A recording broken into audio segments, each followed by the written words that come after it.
Namaskar. Welcome to my channel Legal Outlook by Dilip Singh. Few days back, Narcotic Control Bureau issued summons to actors Deepika Padukone, Sara Ali Khan, Shraddha Kapoor and Rakul Preet Singh in connection with the drug abuse scandal that has rocked the entire country after the sad demise of Sushant Singh Rajput. National electronic media were full of such reports, all type of reports related with the narcotics abuse and all. Why I am referring this case is of summons or notices to the film actress, because serving of notice or summon by Narcotics Control Bureau is just a starting point, a beginning of the inquiry proceeding under the Narcotic Control NDPS Act. This notice is served under Section 67 of the NDPS Act, and today we will discuss the importance and the various controversies related with the Section 67 of the NDPS Act. There was another news in Hindu national newspaper, and even the various judgments of Supreme Court and the High Court. Several questions related to Section 67 of Act were raised, and finally this matter has been referred to the larger bench of 3 judges in the Supreme Court. On 22nd September 2020, there was an important news in national newspaper Hindu that the government has empowered NIA, National Investigation Agencies, to investigate offences under NDPS Act without taking any help of the local police or any other agencies. So this all shows that the entire country is going through a phase where there is a close interaction with the laws related to NDPS Act. This is a good development for the law and for the government, and because everyone is serious about its law. So what, as a student of law, I feel that this is a right time where this act should be referred to the Law Commission to undergo that the entire act and law and machinery were involved in it, so that a complete law and machinery could be formed. So let us see the questions which are recently in news, either by the judiciary or by the national media, related to 167. The first question which is posed in the legal circle and in the judiciary various judgments, that whether the powers given to the empowered officer under Section 67 of the Act are similar to the power given to police under Section 161 of Code of Criminal Procedure Code. The second question, which is that whether empowered officers are police officers. The next question, which is also important, is whether the empowered officer can record confession of the accused under 67 of NDPS Act, and if that confession is recorded, will that be a substantive piece of evidence? Whether the confessional statement recorded by the empowered officer under Section 42 of the NDPS Act will be admissible in evidence. These all questions are of great importance, and particularly in criminal proceeding where the personal liberty of a person is at stake. As you know that even the bail is very difficult in the NDPS Act. Before going further, let us see the text of Section 67, which is a very, very important section of the entire NDPS Act, because it is the beginning, and a special power is conferred upon an organization which is not police as such in the common terms. We see that Section 67 is an important provision of the Act from the point of view of prosecution as well as defense. We need to understand the importance of 67 of NDPS Act. The heading of it is the power conferred upon the special officer. What we see that from the point of that the Section 67 has 3 subsections. In the first sections, the empowered officer has the power to call the information from any person for the purpose of satisfying himself whether there has been any contravention of the provision or not. In the next subsection 2, it has the power to require any person to and ask them to produce or deliver any document or anything useful or relevant for the purpose of inquiry. And the third subsection especially empowers that he can examine any person acquainted with the facts and circumstances of the case. So these are the three subsections of this 67 of the NDPS Act. It authorizes the officer of the central government or the state government to inquire into it, and that subsection 1 to ask for any document in subsection 2, subsection B, and for examining any person in subsection C. So here in this entire section, what is the most important thing and striking thing, that the word used is any person. Here this any person is a very all-inclusive word. It is have very wide amplitude. In all these three sections, subsections, you see that under an officer who is authorized under section 42 can summon, can ask for document, can examine any person, whether he is suspect or accused. So we have to see that whether this any person takes into its fold the word accused also. Next, why the legislature inserted the word particularly inquiry in this section 67. First any person and then the inquiry. So the purpose or intent of the legislature was to make it as expensive and as inclusive as possible. So so far as the statement recorded by such officer to be treated as substantive evidence is concerned, it is to understand that the statement under section 67 is not given not given on oath. Second, it is given without warning and caution administered to the person of the consequences of such a statement.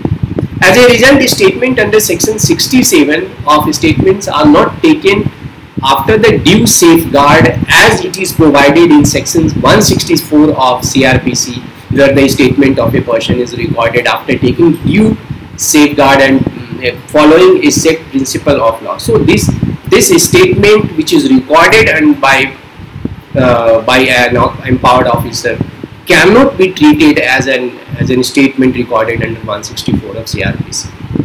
Recently, this section was in news for the reason that the issues related to 67 had been referred to a larger bench, and Justice Nariman is presiding over this bench in the Supreme Court, and we are to see some good laws are to come in the future by when this judgment will be pronounced.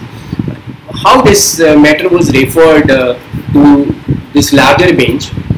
So it is relevant to share with you that in 2013, Division Bench of Supreme Court in Tufan Singh versus State of Tamil Nadu, having citation 2013-16 Supreme Court SCC 31, referred two interlinked issues related with the NDPS Act to a bench of three judges, because there were some conflicting views on the issues. These two issues which were referred to the larger bench are: first, whether an officer of the central, state or state government investigating a case under NDPS Act is a police officer, as I discussed, as I told you in the beginning. So this is a very important and very relevant and very having significance, wide significance. This issue is whether the person who is authorized by central government or state government as an can be treated and can be taken as at par with the police officer. The second question, which was very important, as that whether statements recorded under section 67 of Act can be treated as confessional statement regardless of whether the officer is a police officer or not. Why these two questions very important, that and why this dichotomy created by in the name of authorized officer as well as the police officer in charge of a police station? Because NDPS Act in two sections, First 67 it treats of the authorized officer, and then in section 53 the word used is the officer in charge of a police station.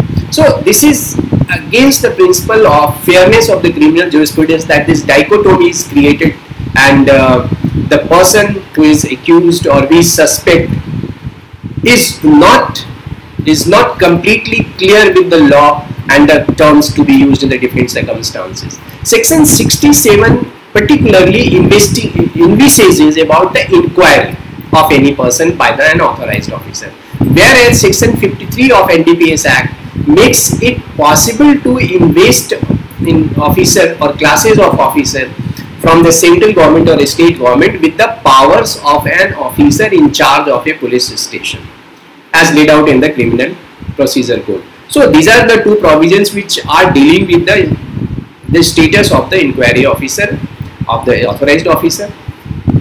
If we go by the section 53, then every authorized officer is police officer.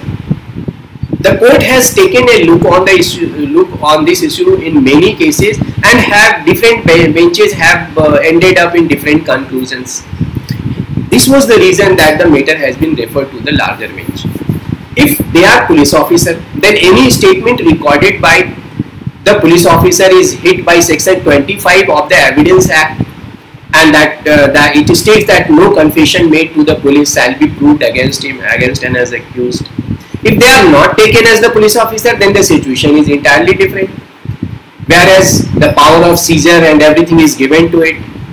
So almost they are working as the police officer. There is one more criteria to decide, which is called charge sheet test, whether the officer is police officer or not police officer, and this charge sheet test was developed in the case of Badku Jyoti Sawant case. It has proven critical on many other prior occasions, but when the issue who is a police officer has come up, but here again the difficulty is arising, and this test is not proving completely conclusive to come to the decision whether the authorized officer is a police officer or not. According to this charge sheet test doctrine or concept, an officer who is conferred with the power to file a police report, which is known as the charge sheet, qualifies as a police officer, and so for the purpose of 25 Evidence Act is also taken as the police officer. Section 53 does not suggest any such power given to the authorized officer, so this confusion is created. And if it is seen from the angle of section 36A(1)(d) of NDPS Act, which suggests that the investigation conducted by this authorized officer should end up in a complaint and not a police report. So again a confusion is there. If whatever they are filing is a police complaint and not a police report, then they are not police officer. So these were the issues which were to be taken up by the larger bench. There are acts where authorized officers are to be treated as police officer because there are certain deeming provision in those acts. But in section 53 there is no such express deeming provision, so the complaint cannot be treated as complaint filed by the imparted officer cannot be treated as a police report. What I think that the scheme of law, any law, must be in coherence, and if a legislature has left some incoherence and some grey areas, then it is incumbent on the judiciary to clear those areas and put sufficient light on those areas so that the law can be settled and followed throughout the country. Hope this larger bench is going to clear all the confusions related with section 67 of the NDPS Act. If the beginning of the inquiry carries so many doubts, what about the conclusion of the inquiry? Because section 67 is notice or summon under 67 to any person is the beginning of inquiry. This NDPS Act is deliberately made very harsh to fight the menace of the drug trafficking, and which is a challenge to almost every country in the world. But there are many areas in the NDPS Act currently which are in force, needs reconsideration to increase its effectivity and public confidence in the law. We will discuss the different dimensions of this section 67 in the next video, and particularly when the Supreme Court, a larger bench of Supreme Court will deliver the judgment on it, we will come to you. The other important sections which is of NDPS Act is 37, and which deals about the provision of bail. As you all know that the bail is very difficult in NDPS Act, and I have made a video and that has been widely appreciated by my viewers. So I'm putting the description, I'm putting the link of that video in the description section. Kindly see that video so that a broad idea and better understanding can be created with the provision of bail in the NDPS Act. The another important provision is section 50, and which I think is the most important provision from the point of view of a suspect or accused for as a defense lawyer. And even I have made that video on section 57, and description section I'll give the link. Please go through it. Thanks for watching this video. I have tried to make you understand the basics of section 67 of the NDPS Act, which is a very important provision. Please share my video with your friends. If you have not subscribed, kindly wish me good luck by subscribing my channel, and press the bell icon so that you can get the notification of the video uploaded at the time. Thank you. Namaskar.